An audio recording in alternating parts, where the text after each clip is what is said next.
All right, this is Renaissance Horizon bringing you coverage of the upcoming election in Czech Republic, also known as Czechia.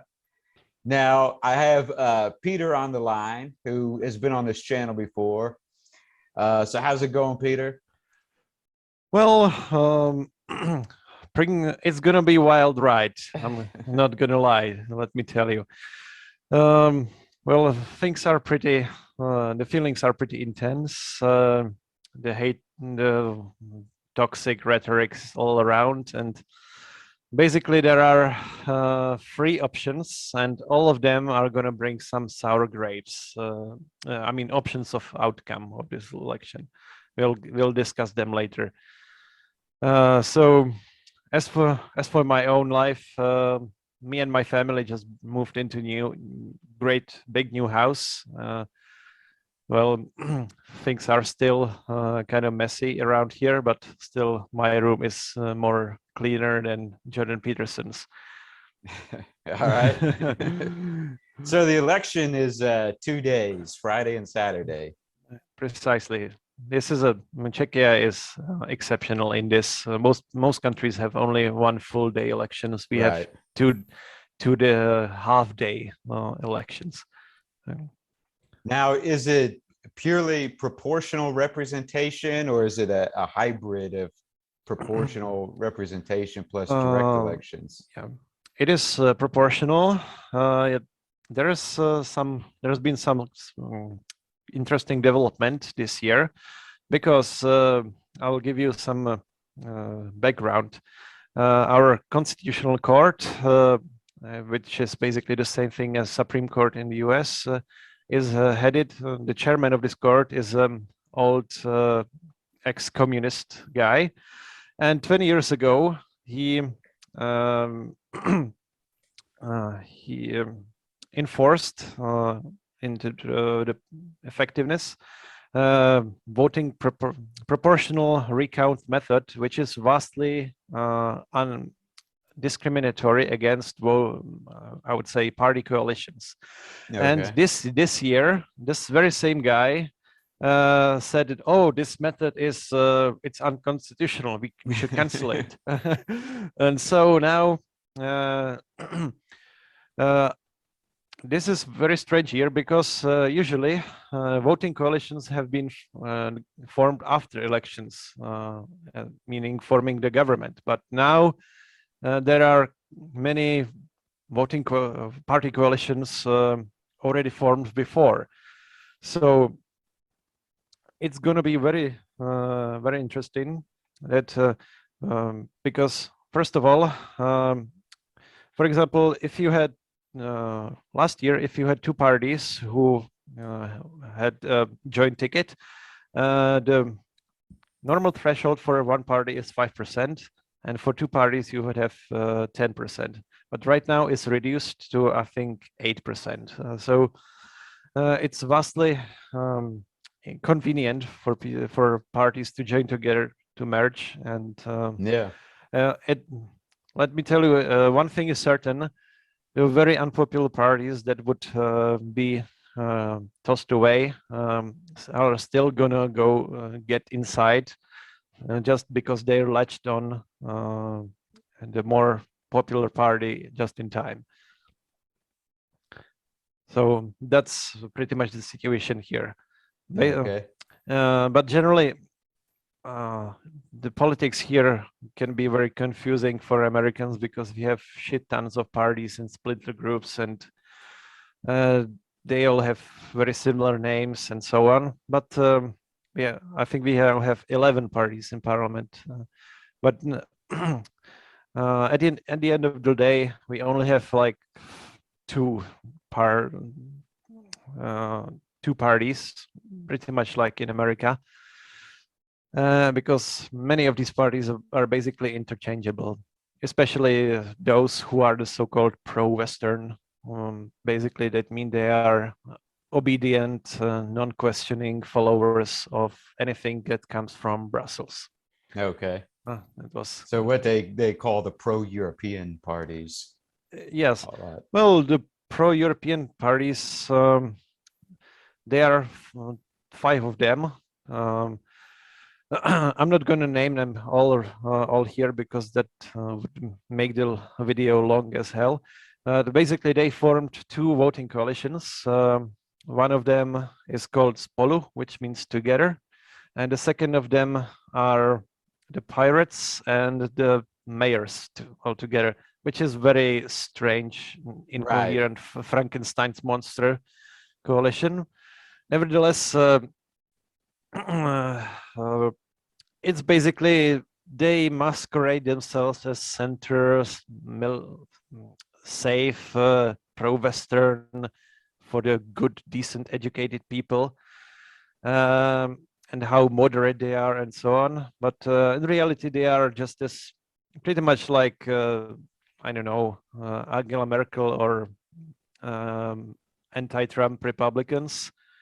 They will submit to the left in anything, and of course the pirates, despite all they say, they are basically political wing of the Antifa. Right. Now, I talked about that in previous videos. After the last video I made about the Czech Republic, weeks and even months later, I had this trickling of messages from people in Czech Republic who found my video and were posting nasty comments saying that the Pirate Party is moderate and not left wing. But I think we talked about this before, and I know I've talked in videos. The leader of the Pirate Party is publicly supported Antifa. So yeah, the leader of that party is a hardcore, lifelong Antifa member. You can basically tell it from his looks. He has dreadlocks and everything.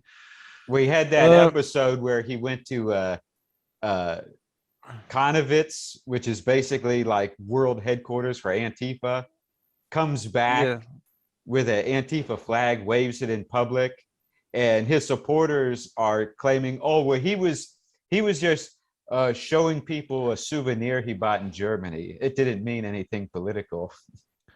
Well, yeah, basically these people who claim this, they are basically shilling for pirates, or they are, I would say, gullible, because years ago when pirates were formed, they were kind of a goofy youth project for nerdy guys who wanted more transparency and to digitalize the government and so on.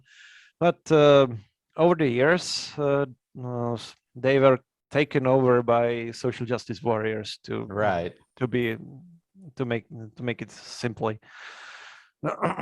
So now they are all about genders and trans this and cis that and migrants and so on. And by the way, this is another funny thing. There's been some leak of some private conversation from the leader of the Pirate Party from about, I don't know, 7 years ago, where he said, and I quote, "I have no issue with Europe becoming Muslim." And now, when it came out, he said, "Oh no, I was just young and naive. And now I have issue with Muslim Europe based on what I said, what I saw in France and Germany, which have also led to many of the radical pirates members calling him a betrayer." And well, it's really funny how they are lost within their own maze of lies, to put it simply. Well, we see that in America with these far left groups trying to outdo each other and purity spiraling against each other. Here they are still at least trying to apologize for it, or make a they try to hide it. In America, they are bragging about how radical they are. That's the core difference, I would say. Now, so the Pirate Party formed an alliance with STAN, the Coalition of Mayors. Yes. Which is a shock, because I had taken that as being an allegedly center-right group? Well, their center right is like they are really as center right as anti-Trump Republicans Right. or something like that.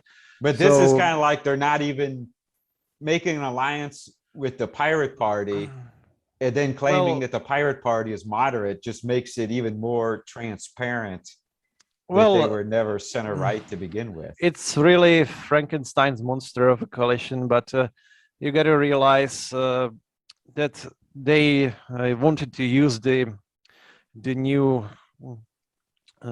coalition discount for the mandatory threshold to get into the parliament. So they Yeah. kind of left stranded for one another. So they said, well, it would be bad if this advantage was left unused. So they formed a coalition.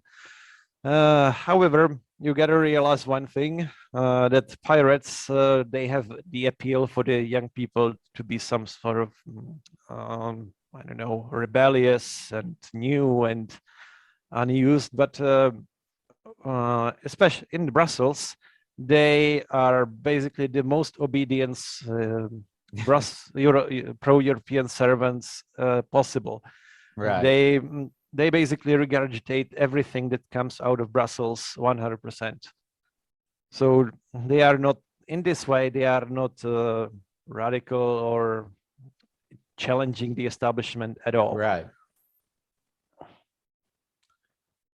Yeah, and now let's go to the other part of the aisle. Then the dominating force of the Czech politics is ANO, led by Andrej Babiš, the Slovak-born oligarch.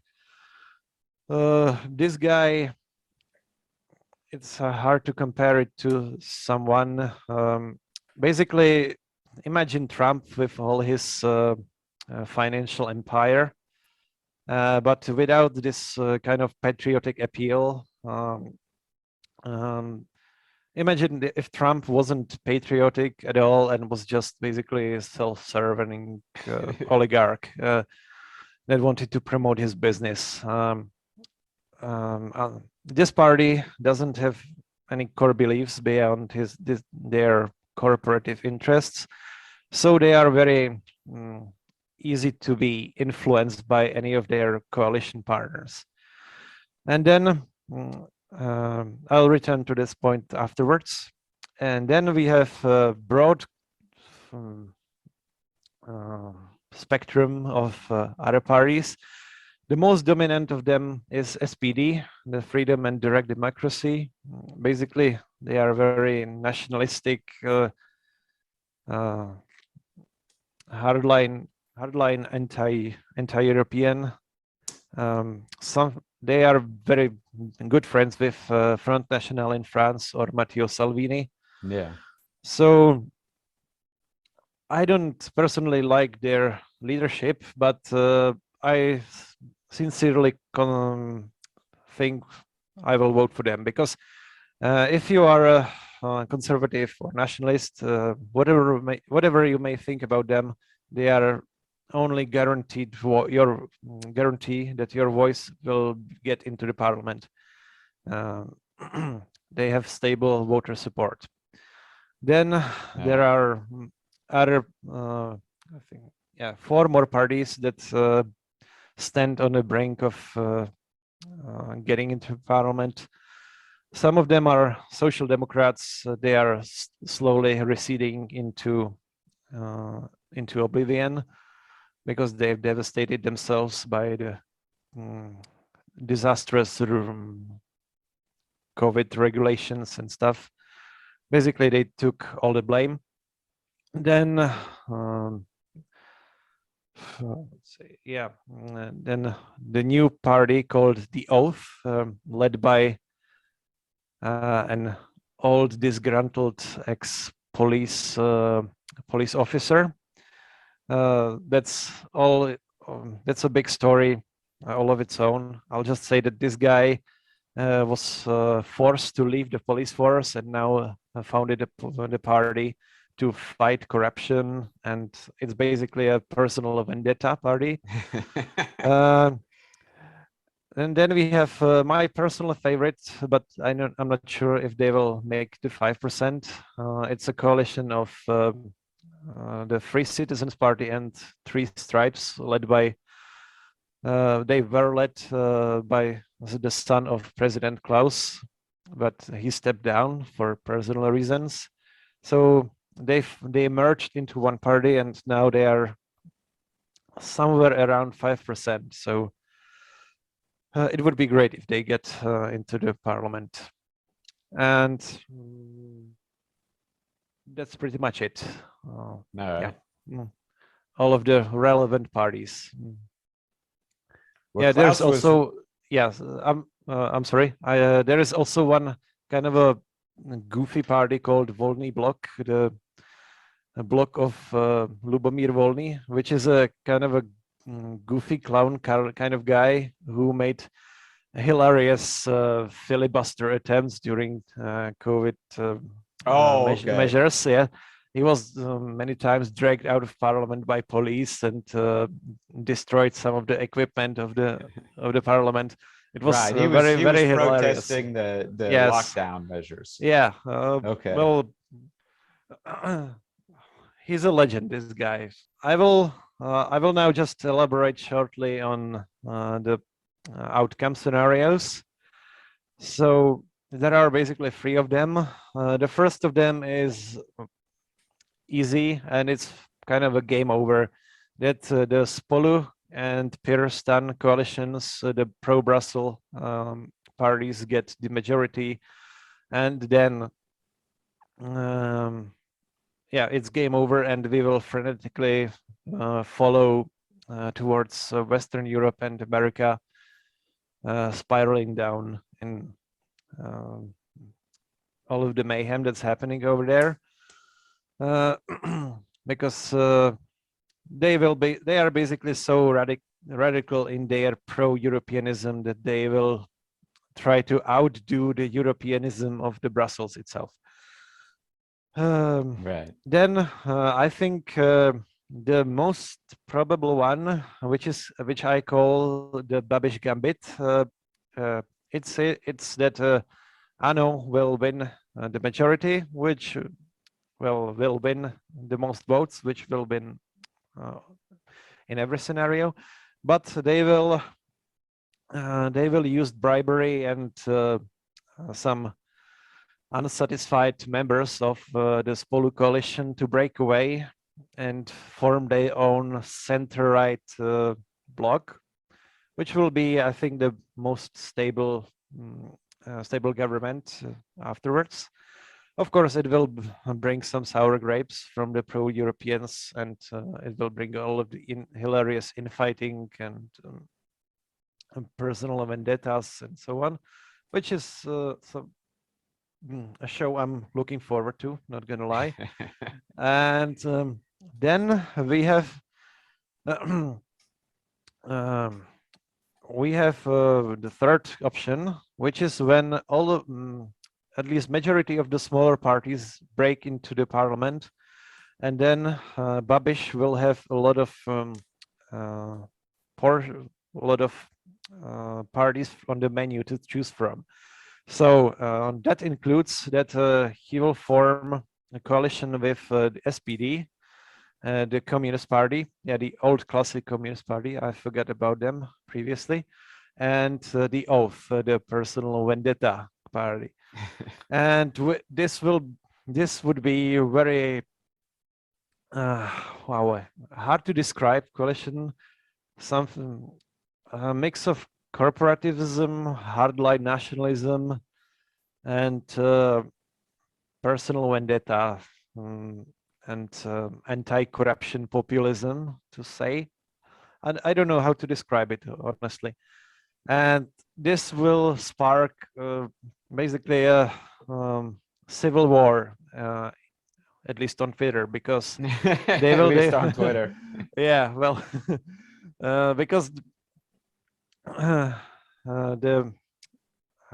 segment of the population which loves the European Union, they are already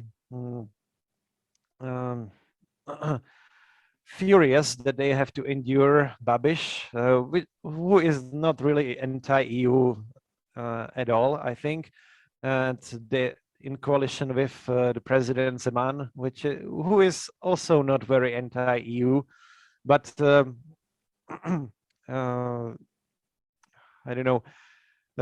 They live in a basically like in a perpetual variation of Trump derangement syndrome. They just believe that all of the society is dominated by Russian